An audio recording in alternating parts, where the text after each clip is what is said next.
Welcome back to the show. Again, we have Skell, Washington, and St. Paul joining us today. And I want to talk about a collaboration you two have done on the album Change Before Time, which is by you, Skell. Yes. So, which one of y'all want to take this question and tell me more about the album and the collaboration? What a collaboration. I mean, we was in the studio just writing and just vibing, you know, and all of a sudden I heard this beat. And when I heard the beat, it just said, it's not easy. And I was just writing it. It's not easy. Better remember Easy-E. These girls are so hot, but they ain't easy street. I know right now he's saying money over the week, so wit don't build, don't stop my sleep. It was crazy. Okay, so how was the experience for you, Paul? It was a great one because I was vibing off the energy that Skell had. Yes. And again, I mean, we've been doing pre-production now for 7 months. And when he started writing the raps and doing those parts that he just shared, I came up with a lyric line and sang the hook, and it was just beautiful. So you sing as an artist, correct? I do, yes. Okay, so let's talk about you in the film industry. So you actually have a video coming out for your Woman single, correct? Okay, so tell me about that video and what can we expect from that? Okay. 2009, I did 3 singles towards this album, and one of them was called Woman. And it seemed to get the most exposure. A lot of people really like that song, so basically we decided to make that into a music video with our Vice President of Film Department, also in association with his production company called Red Riders, Sean Cardwell. Directed this video. We shot it at the end of March in Greensboro, North Carolina, and that should be due out anytime now. But it was a great experience. And Paul, with your single Woman, you really talk about a woman in a different way than most artists do, because most artists, just to be real about it, they calling them a bitch or a whore or something, but in your album, in your single Woman, you really uplift the woman and really just make her just glorious. So tell us about how that single there, what influenced you to think of a woman in that way, because a lot of guys these days do not respect women like they should. So what would you say about the respect of a woman? Well, I learned all of this out of the Bible because I thought it was very interesting when God called his church a woman and called his people a bride. And I just began to reflect on that, and without getting too deep into it. That's the attitude that I had when I went and wrote the song, and exactly like you said, because most of the songs don't treat women with the respect that they should deserve. You know what I mean? And so I decided, you know what? I'm going to write something on the flip side. You know what I mean? I'm going to go against the grain, and it just worked out so beautifully. So Skell's, back to you. Here you have a record label called Empire Heights. Tell us about that. Empire Heights. Wow. It started about 1999, around 2000-ish, after I came out with my first album called Icebergs. And I just came up with the idea that, we needed a movement, and Empire Heights just one day just sort of struck me, and I ran with it. And the meaning behind it is deep also, It's Empire, which is like a corporation, and the Heights is like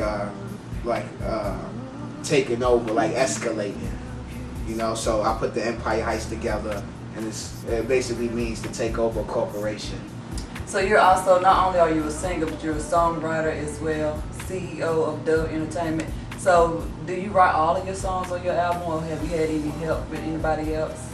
I wrote all the songs, however, I get a lot of help and inspiration from Skell because we actually spent a lot of time together in pre-production, so a lot of the parts that I end up doing actually came from an inspiration that he gave me.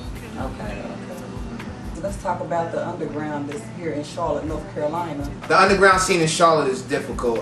We had a lot of artists down here, Kojak the Black Dynasty, Cappy, a whole bunch of other Semi-Auto, Red Rum Assassins. I mean, the list goes on and on. I mean, it was a good hip hop scene in the early 90s in Charlotte, but now it done died off because of the radio. They don't really support underground artists here, So we're trying to bring that to the forefront with this album, and going up there, and if we got to protest and knock down some doors, or whatever. But you know, the underground scene consists of selling your stuff out of the trunk, word of mouth. Now we got the internet, thank God. We got MySpace, Facebook now. But it's difficult for underground artists, but it's fun at the same time because the people that come there, they know you and they feel you, you know, and they can actually knock on your door. Okay, Paul, let's talk about you and how you started out and how was it for you coming into the music industry? Okay. Well, I've always been a singer, aspiring, you know, came from poetry, but as far as officially, in 1999, way back in Pennsylvania with my niece, her name is Dory Preston, and we used to sing in bars, karaoke style. Okay. And then we kind of split up because I moved to a different state, so I restarted it again in Virginia, and then eventually here 2 years ago in Charlotte. And how long have you been here in this location in Charlotte? I've been here for 2 years now. 2 years. So how is the transition from coming from Pennsylvania to Charlotte with the music? You know, it's different types of music when you further up north and you're closer here down south. So how is the transition into coming down here with your music? Have you found it difficult to get people to listen to your music with the different styles and types of music with the north and south? No, but I'm still relatively a new artist here. But the thing is I kind of changed my style. You hear people talk about reinventing themselves. So I kind of reinvented myself in order to fit into the market so I can get out the message that's most important in my heart. And what message is that you're trying to send It's out? that God loves you.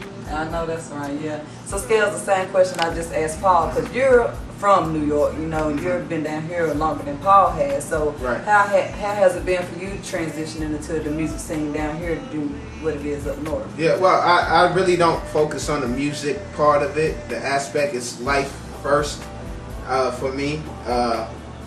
Music is God is first, life is second, then music is third. So I incorporate that, and it's basically in that order right now. You know, it's you got to escalate, and you know, and my music speaks that. It speaks volumes on life in general. So you know, I just happen to love music and do music. Yeah. So that's just how it goes in my life. Yeah. That's what I pretty much like about both of y'all's music. You know, it's something for everybody in it. It's just not a north thing or a southern thing, east coast or west coast. It's something for everybody. Like your single Handbasket, for example. So let's talk more about that. What is the message that you're sending out in that, and what can people expect from that single? I think the primary message in Handbasket is that there is hope beyond the tough times that you experience, and not to succumb to the evil influences that try to overtake you in those moments. Because if you think about it, for someone to go through that whole thought process of I'm going to kill a 15-year-older, you know, if they would have had some hope that they can get beyond whatever the problem was that caused them to murder them. So that's really the motivation behind Handbasket, which is to try to capture somebody in a moment and keep them from succumbing to the evil influences that try to overcome their life. Yeah. You know, and just to let the people know, you know, the type of music these artists do is like, it's not what you would call gospel hip-hop. It's not your traditional Kurt Franklin style. It's hip-hop with a message, but it all still relates back to God. Thanks for tuning in, guys. That'll do it for our show today.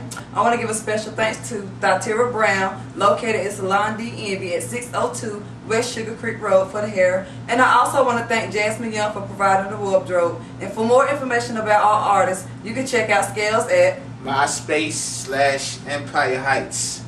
And also St. Paul at MySpace.com, St. Paul 2009. And make sure you hit up Facebook and become one of our fans at DoveNet TV 16. Peace. All right, you did it. God.